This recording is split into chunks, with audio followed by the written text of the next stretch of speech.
بعضې خلک رسي وي رمضان کې تلاوت هم کوه، په رمضان کې صدقې هم کوه، په رمضان کې روژې هم نیسه، په رمضان کې د جمع خیال هم ساته. چې کله رمضان تیر شي والله نه جمع پیژنې، نه جمعات پیژنې، نه قرآن پیژنې، نه صدقه پیژنې، تا صرف د دې رمضان خیال ساتو. تا بشر الحافی او عالم دی، چا ورته ویلې دلته څه خلک دی چې هغوی رمضان کې د الله عبادت کوي، صحیح طریقه باندې بندگی کوي د الله، خو چې کله رمضان تیر شي بیا په هغه طریقه باندې د الله بندگی نه کوي. هغه ورته ډېره عجیبه خبره وکړه، کأنهم لا يعرفون الله الا في رمضان. داسې معلومیږي لکه دوی چې خپل رب صرف په رمضان کې پیژني. تا ته دا پته نشته دی چې ګنې رب د رمضان نه په غیر هم رب شته دی. لږ یو عالم بیان کول او ډېره ښایسته خبره یې وکړه. مکه مکرمه کې د اختر پسې متصل رمضان ولګ دا جمعه وه، اختر پسې متصل جمعه کې بیان کاوه. بیان کې ډېره عجیبه تعبیر وکړو.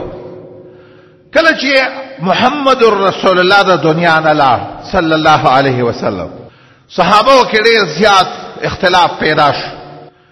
ځینې صحابه کرام داسې وو د هغوی د خولې نه خبره نه وتله او دا یو یقیني خبره ده چې محمد صلی الله علیه وسلم دا د امت دپاره یو لوی نعمت و. د هغه وجود، د هغه حیات د امت دپاره یو لوی نعمت و.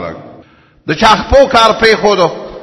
عمر خو هغه سړی و، هغه ویلي څو پورې چې محمد رسول الله د منافقانو نه سرونه نه یوالي هغه پورې ویل نه مري. که چا ویل چې مړ دی تورې وسه په لاس کې وسه په مسجد نبوي کې تاویدو، ویل په دې توره ته سر وعمله.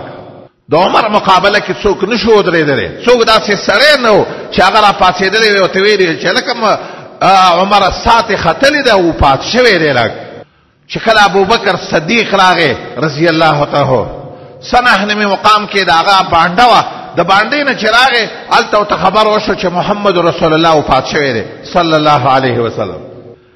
چې راغی نبی صلی الله علیه وسلم کمرې ته ورغی، کومه چې د عایشې کمره کې نبی صلی الله علیه وسلم وفات و پروتو، په سر باندې حیبري کپړه پرته وه. کپړې وله د سر نه لرې کړه او پرې راپرېوتو او داسې ویلې چې کم مرګ چې الله تعالی مقرر کړی و هغه مرګ باندې ویل ته د دنیا نه تللی ویل. الله په تا دوه مرګونه نه راولي.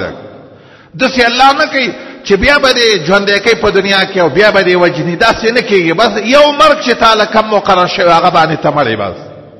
او بیا راووته خلکو ته ویل کېنئ اهمه خبره کومه. لږ اهمه خبره څه شی ده؟ خطبه یې ویله او په خطبه کې دا آیات وه وما محمد الا رسول. الله فرمایي محمد صلی الله علیه وسلم د الله رسول دی. دا الله د مخکې نه دا خبر را لېږلې وه. دی که مړ شي یا ووجلی شي نو الله فرمایي ته به په خپلو پوندو باندې ګرځې، او څوک چې په خپلو پوندو وګرځېدو نو الله تعالی وایي الله ته ضرر څوک نشي رسولی. لږ دا آیات یې وه او بیا یو ښایسته خبره وکړه. ښایسته خبره زما په دې جمله کې مقصد دی هغه دا ده چې ویل من کان یعبد محمدا فان محمدا قد مات. ویل څوک چې د محمد عابدین وي او د هغه بندګي څوک کوي محمد د دنیا نه لاړ بس. خو من کان یعبد الله، څوک چې د الله عبادت کوي فان الله حی لا یموت، الله ژوندی دی په هغه مرګ نه راځي. بس هر مسلمان ورور او خور خبرې ته سوچ وکړه.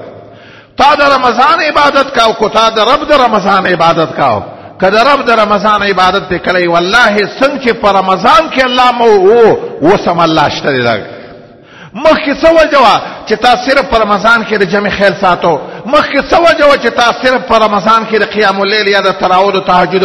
ولې دا قیام اللیل یا تهجد یا ولې دا یوازې په رمضان کې دي؟ والله دا یوازې په رمضان کې نه دي بلکې دا په ټول کال کې دي. احمد ابن حنبل رحمه الله دا آیات چې وایي هغه وایي کله چې د آیات راغی چې الله خپل نبی ته وایي یا ایها المزمل قم الليل الا قليلا نصفه او انقص منه قليلا او زد عليه ورتل القرآن ترتیلا. الله خپل نبی ته وایي ای د نبوت بوج پورته کوونکي پیغمبره خبره دا ده چې پاڅېږه، الله ته ودرېږه، ټوله شپه ورته ودرېږه، نیمه شپه ورته ودرېږه، څه زیات کا څه کم کا. او ټول شپه قرآن ولولک. دا یاد چې راغی اصحاب محمد دای په رمضان پورې نو خاص کړي، بلکې احمد ابن حنبل فرمایي دای چې کله رمضان تیر شو کال سر ټول کال ولا حتی تر دې پورې چې د اصحاب محمد قدمونه وپړسېدل. هغه دا نه ویلي چې ګنې دا تهجد یا دا صلات الليل یا دا تراویح دا ګنې صرف په رمضان کې کول غواړي. لک ته چې قرآن وګورې والله دا قرآن ټول لري خبرونه ډک دی. الله پر قرآن کې فرمایي والذین یبیتون لربهم سجدا وقیاما. الله فرمایي دا الله بندگان خو په ټول کال کې خپل رب ته د شپې ولاړې په سجده باندې په قیام باندې خپل رب ته دعا کوي الله موږ د جهنم د عذاب نه الله بچ کړه. د دې د وجې نه وروره دا یو خبره واوره، که تا په رمضان کې تهجد کول او تا اوس تهجد پرېښودل، لږ دې ځان ته ووایه، لږ دې ځان سره لږ خطاب وکړه، لږ ځان ته لږ ووایه چې تا د رب د رمضان عبادت کا او که تا د رمضان صرف بندگی کوله. خپل ځان سره لږ غونتې سوچ وکړه. تا په رمضان کې جګړې نه کولې، ولې ځکه روژه وه، ځکه چا درته ویلي الله درته ویلي.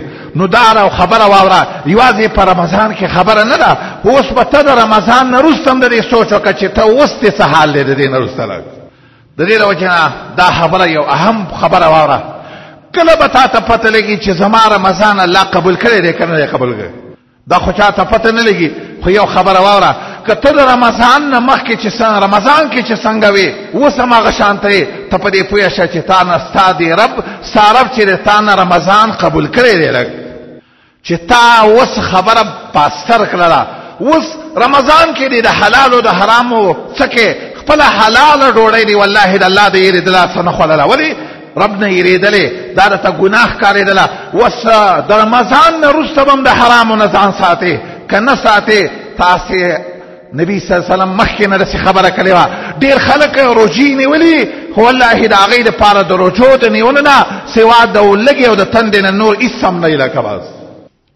نو ابوبکر صدیق ویلي من کان یعبد محمدا فإن محمدا قد مات. دا خطاب ما او تا تم دی. رمضان دی ولی عبادت کا، والله په دې قرآن کې داسې نه ویلي چې تاسو به په دې رمضان کې متقیان وئ، بلکې الله فرمایي ای مؤمنانو روژې ونیسئ لعلکم تتقون. اوس به هم تقوادار وئ او وروسته به هم تقوادار وئ. علما په دې خبره پوهېږي دا صیغه چې ده دا د مضارع صیغه ده، دا دې دپاره نه ده چې صرف په رمضان کې ته تقوادار یې. لږ سوچ وکړه، رمضان کې د قرآن تلاوت کاو اوس، ولې دا قرآن اوس د الله کلام نه دی، دا قرآن مخکې تا تلاوت کاو، مخکې به درس او تفسیر ته کېناستې، د قرآن سره تعلق اوس څه مسله شوله، اوس هم د دې قرآن سره تعلق ساتلک.